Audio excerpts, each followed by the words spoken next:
Is a low budget production, and I probably sound like I'm in an echo. That's okay. I don't buy fancy equipment for these videos. It's not really worth it. Welcome, my fellow YouTube watchers and my fellow Americans. At least those of you who clean to your guns and your Bibles. Thank you for coming into the channel and watching this. I don't get a whole lot of views on my videos, probably because I'm a baby boomer white male with gray hair. I'm not a really pretty young female that's got a bubbly personality and fancy equipment on her computer, fancy programs on her computer to make really fancy, good, nice videos. So, you know, I don't have any victim points under social justice theory and all that. So I thought maybe I'd put a different face up there. I mean, she's got to have a few victim points. By the way, this is Maria Yovanovitch, and she's former ambassador to Ukraine, and she testified at the impeachment hearing today of President Trump. Adam Schiff is the chairman who introduced her, and she's about to introduce herself in her opening statement to the committee. All right, well, before we run out of time, because for some reason I can't get past 15 minutes on these videos, and I can't seem to find the button where I'm supposed to be able to get past it on YouTube, because YouTube's become so complicated now. All these fancy rules. Let's take a look and see what's going on here. See, the reason I watch this is not because I care anything about the impeachment hearing. It's because it's a lesson in social justice and how it's used in government today. Take a look. Thank you for the opportunity to start with this statement, to reintroduce myself to the committee, and to highlight parts of my biography and experience. All right. So when she says, reintroduce myself, they already know who she is. So why is she doing this? There's a reason. She wants to paint herself as a victim. She wants to show that she's had a hard life too, and she's gone through hardship also. And so she's got to develop some victim points from social justice theory, because she's got to paint herself as the victim or the oppressed and President Trump as the oppressor, as the Democrats really want her to do, because they oozed out of their mouths all the way through the hearing. It was nauseating. They oozed with social justice theory.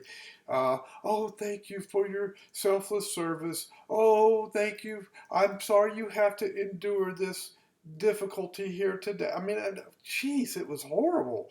They painted her so much as a victim. But there's a strategy to that, because you see, in social justice theory, you have to be a victim in order to have a right to speak. The constitutional freedom of speech in the Second Amendment doesn't give you the right to speak in social justice theory. No, you have to have victim status in order to speak. If you're an oppressor, kind of like me, white male, gray hair, baby boomer, you're an oppressor and you need to just shut up and you don't have a right to speak. See, that's how this works. And so Trump is an oppressor. She's the oppressed. All right, we'll move on. I come before you as an American citizen who has devoted the majority of my life, 33 years, to service to the country that all of us love. Okay, so why does she need to highlight that? Because she's going to demonstrate, she's virtue signaling now. She's going to demonstrate what a selfless, wonderful, moral, above it all, public servant she is. Jesus called those people Pharisees. But anyway, we'll not even go there. She's a career bureaucrat, and she, guarantee you folks, she got a really good pension out of this. She's got a fat paycheck coming after 33 years of service, especially as an ambassador. So there's no crocodile tears need to be shed here, and no virtue signaling that needs to be done. Serving in government doesn't make you virtuous. I know. I have served in government most of my life. I served 7 years active duty in the military, both in the United States Navy. I served another 6 years in the reserves, 3 years Navy Reserve, 3 years National Guard. I have served 29 years as a law enforcement officer to a public entity. I've been on both municipal and district or campus law enforcement. So I have been in government most of my life. That does not make me virtuous, and it does not make me moral, and it does not make me special.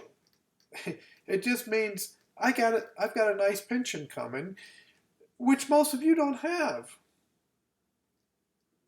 And so my heart goes out to you, not these, paint myself as a victim before the impeachment hearing people, these witnesses. No, those of you who are struggling in real life and you have to, build a 401k or do whatever you can to survive because you don't have the benefits that government service gives, you're the real heroes to me. Continuing on. Love. Like my colleagues, I entered the Foreign Service understanding that my job was to implement the foreign policy interests of this nation as defined by the President and Congress, and to do so regardless of which person or party was in power. Thank you for stating policy, and that's basically what that is policy. She followed policy. Okay, good job. I had no agenda other than to pursue our stated foreign policy goals. There you go, policy. We'll continue on. My service is an expression of gratitude for all that this country has given to me and to my family. Expression of gratitude, all that the country's given me and my family. Like a fat pension, like a big paycheck, like really good benefits. Okay, we'll move on. My late parents did not have the good fortune to come of age in a free society. Oh, wait a minute, I gotta get my tissue out. This is where the sob story comes. Oh, yeah, I gotta wipe the crocodile tears. Here we come. It's so heart-wrenching. My father fled the Soviets before ultimately finding refuge in the United States. My mother's family escaped the USSR after the Bolshevik Revolution, and she grew up stateless in Nazi Germany before also eventually making her way to the United States. Their personal histories, my personal history, gave me both deep gratitude towards the United States and great empathy for others, like the Ukrainian people who want to be free. Okay, test, my dear friends. Did you catch the social justice theory in that part of the statement? Oh, it continues on in ad infinitum, and I can't even say infinitum. Forget it. Because see, I'm a deplorable. I can't talk. Anyway, did you catch the social justice theory here? Let's just ad nauseum. How about that one? Infinite nauseum over this stuff. Yeah, she did a good job there painting herself as a victim. Okay, well, how can I paint myself as a victim? Oh, I know. I'll go to my parents' story. You know what? I have a lot of respect for her parents. I have a lot of respect for what they were able to do is to escape bad situations. If any of that's actually true, we've known that the social justice warriors tend to lie about these things. Kind of like, let's see, one particular presidential candidate claimed to have Native American, but doesn't have any Native American in her. Anyway, actually, this is true. My great-grandmother was full-blood Cherokee. Do I claim any Cherokee blood? Heck no. I don't care anything about claiming victim status or trying to get victim status and so that I can have a right to speak. You know what? Forget you folks and the social justice warriors. I'm talking to them here. Forget you and your stupid social justice theory. I'm going to speak whether you like it or not. And but here's what she's doing. She is painting herself as the oppressed and President Trump as the oppressor. You see, if you're a white male baby boomer, you're automatically an oppressor in a a system of systematic racism. This is the way social justice theory works and critical race theory works. It's garbage. It's not biblical, has nothing to do with what our Creator revealed to us in His divine revelation to us in the Holy Bible, the Scriptures. Oh, some of you just had a heart attack on that one. No, it has nothing to do with, I mean, these folks are a ship without a rudder in a sea of confusion. Look, social justice theory is garbage, and so is critical race theory, but it is all through our government, it's all through our higher institutions of learning, it's all through our society. People are buying into this nonsense. And that's why they tell you, if you're white male, especially if you're an older white male like me, they tell you to shut up because you have no right to speak. Why? Well, you're an oppressor.